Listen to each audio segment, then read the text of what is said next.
Alright, y'all, it's your boy, and I'm back again with another quick video. And boy, I'm about to have some fun with this one, right? So we about to talk about Lonzo Ball. And not just Lonzo Ball, but the title of this video is going to be When the Skill Set Transcends the Player. Now, hear me out. Motivation for this video comes from me watching First Take, or a little snippet. They were discussing Kawhi Leonard and the reports about him and basically the falling out of the team and all the stuff that was going on in the locker room and whatnot. And at the end of the segment, they start talking about, particularly Stephen A. Smith. He was saying that Kawhi wanted a point guard who could pass the ball and can knock down the open shots.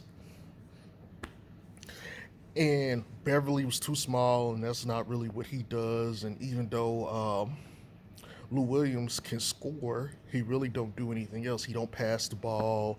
He just gets buckets. And so my thing is this: I can say for a good 2 years, 3 years now, since right after he got into the league, I've been saying Lonzo has a unique biological advantage for his position. And that advantage he shares with two other players under the age of 25, Ben Simmons and Luka Doncic. Now, you should be able to tell based off of those names. But it's their physical size, their height, the genetics. They won a genetic lottery at their position. And you may say, okay, but Luka's really a small forward, yada, yada, yada. Okay. I'm a Mavs fan by nature. I'm formerly a Mavs fan, still am, but I'm a huge fan of the Ball family, B.I., Hart, the Lakers trio. But, so I've been telling people, you know, sometimes your skill set is what gets you paid or gets you value. So let's talk about that. There's a lot of teams in the league right now that need exactly what the Clippers just asked for, or they said Kawhi was asking for. And I'm going to give you a couple of them: Orlando, Utah, uh, Phoenix, maybe Miami, the Lakers, the Clippers, uh, the Bucks, and I can name a couple others, right? With the exception of like one of those teams. What do all those teams have in common? They're all in the playoffs. The skill set of Lonzo Ball is needed on most teams currently in the playoffs. Let me explain why.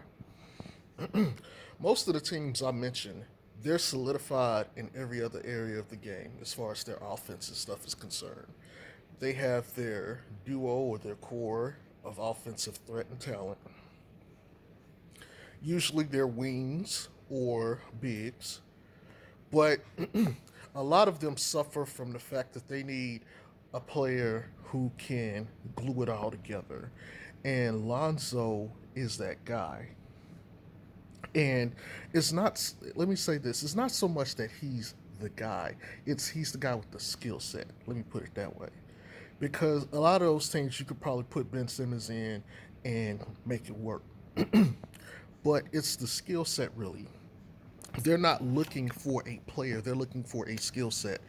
They need someone, like a lot of these teams, they need someone to take the pressure off of their core pieces to handle the facilitating or the get or distribute the ball. It is conserve energy for the late game. Um, they also need a guard. See, let me go back and touch on something real quick. So when I said he won the genetic lottery, and those guys won the genetic lottery, check this out. most of your point guards are going to be Steph Curry, Dame Lillard, Kemba Walker, Kyrie Irving, Russell Westbrook. Those guys cannot defend small forwards. In some cases, you know, in some cases shooting guards too, but they can't defend small forwards. And then you end up with guys like Ben Simmons or Lonzo Ball, and I'm gonna say to a lesser extent Luka, because Luka don't play any kind of defense really. But those guys, their advantage is you could put them in a pick and roll, or you could have them switch on defense, and they can guard small forwards. Lonzo can definitely guard a small forward. Depending on who it is. If it's LeBron, there's really no answer for that other than like maybe Ben Simmons or AD, who he's not gonna play AD because that's his teammate now. But it's Lonzo is one of the few point guards, along with Ben Simmons, in the league where they could guard positions that the others typically aren't known for guarding in their skill position. So point guards typically, if you put them on any kind of forward or big, they get ate up. But you could put Lonzo on some small forwards and power forwards, and in some cases some centers. Even though I wouldn't put him on a center, that's a mismatch clearly. But the thing is, you don't have to commit or try to help immediately off because you got a mismatch, and that's where he's valuable at. You know, he can if you're playing switching on defense, because Lonzo's basically built like a wing. He's built like a shoot like a I want to really say a small forward. There's some shooting guards like him, but he's more teetering on that small forward. So he's built like a small forward. He can deal with most forwards in the game. He could defend them one on one. Whereas most of your other point guards, you put Steph out there with those guys, he getting cooked all game. Lonzo could sit out there and defend. Now, does that mean he's going to win his matchup? No. But he's not so vulnerable like, oh my God, they're going to kill us here every part of the game. Huge. That is huge in the playoffs where they start picking at you defensively for weaknesses. Huge, right? So Ben Simmons, players like him, God seeing. They're what they were blessed with far transcends all the other nonsense, right? And then, like I said, most of the teams now, they have like two wings or wing and a center. Okay, look at the Lakers. LeBron and AD. If you want to say LeBron's the point guard, fair enough. We don't have to use him. Paul George and Kawhi Leonard definitely could have used Lonzo. Like for instance, the Denver matchup when they had to switch and take turns on Jokic and Jamal Murray. You could have stuck Lonzo on Jamal Murray the entire game or most of the game and saved Paul George and Kawhi, and they could have alternated on trying to defend the Joker and other players on this field, on the field. Well, okay, on the field, on the court, and that would have benefited them, conserving their energy and giving them the ability to contend with that team, and they probably would have won that series once up 3-1. The Jazz, who also played Denver, if they could have, slowed down Jamal Murray and like saved Donovan Mitchell and then help get Rudy Gobert easier shots because Conley wasn't it, they probably beat Denver. And then we can go into some of these other teams that needed it too, that needed that help. Orlando, they probably weren't going to beat the Bucks, but they would have had a whole lot easier time defending them if they had Lonzo Ball. And again, they already have weapons on that team.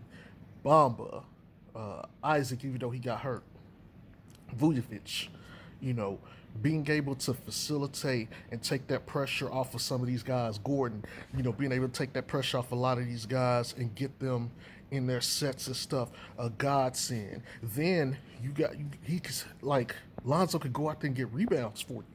He's 6'6". Yes, he's not going to outmuscle a center, but when you're sitting there crashing the boards, would you rather have a guy that's 6 feet or a guy that's 6'6"? You know, sometimes what you're born with positionally is a gift in itself. Like, I was just watching some Lonzo footage. I was noticing, like, Lonzo was posting up or he would go in on the high post And he would. There was one play when he was playing Avery Bradley. He backed Avery Bradley down and then hit him with the the shimmy layup. I mean, not the shimmy layup. The shimmy mid range. So, shake, turn around, jump shot, fade away jump shot. And he did that on a couple teams. He did that against Timberwolves a couple times. He did that to quite a few of them. And so, genetically, there's not a lot of point guards to say they could back down others, specifically at that own position, like very easily. Which is why I say he needs to work on his post game. If he gets a post game, he's gonna be amazing. Like, forget all the other stuff too. If he get a post game, he can start backing down. Oh my God, Lonzo will have another. He'd be one of the most valuable point guards in league history because of just like totality of his skill set. And I'm gonna get into that on another video too. But I'm telling you guys, you're going to hear a lot of clamoring for things or things that fit Lonzo Ball's skill set. Don't be surprised if you hear some trade rumors involving Lonzo because of that. Because I'm telling you right now, his skill set is sorely needed on a ton of teams, both building and already contending. And don't be surprised if you hear someone or some suggestions out there for somebody like the Clippers trying to get Lonzo, or Phoenix, or Utah, or any of these other playoff teams. Just letting y'all know, be on the lookout for that, because that shit's gonna come. But yeah, sometimes the genetics and the skill set transcend all that other shit. You sometimes you just need. It's not so much, I would say, like you need a player, but you need a skill set or a group of skill sets. And some teams try to, work around it. And other things like the Celtics, they had Kemba and Kyrie, and they thought, okay, we just put an all-star here and shore up it'll work itself out. They really need Lonzo. They really need his skill set. The package of skills that he has is like exclusively perfect. It's why no matter what, he'll always have a job in this league because what he does is so unique for his position. And you're gonna hear a lot of people talking about hate, oh, he can be out of the league, he can't do all this other stuff. Bullshit. And I'm telling you right now, if all that stuff, his training this offseason comes together for real next season, he gonna get, even if he don't get a max in New Orleans, somebody gonna pay him a shit ton of money to get him on their team. So be on the lookout for that. But yeah, that's just my video. I'm gonna talk to y'all later. Peace.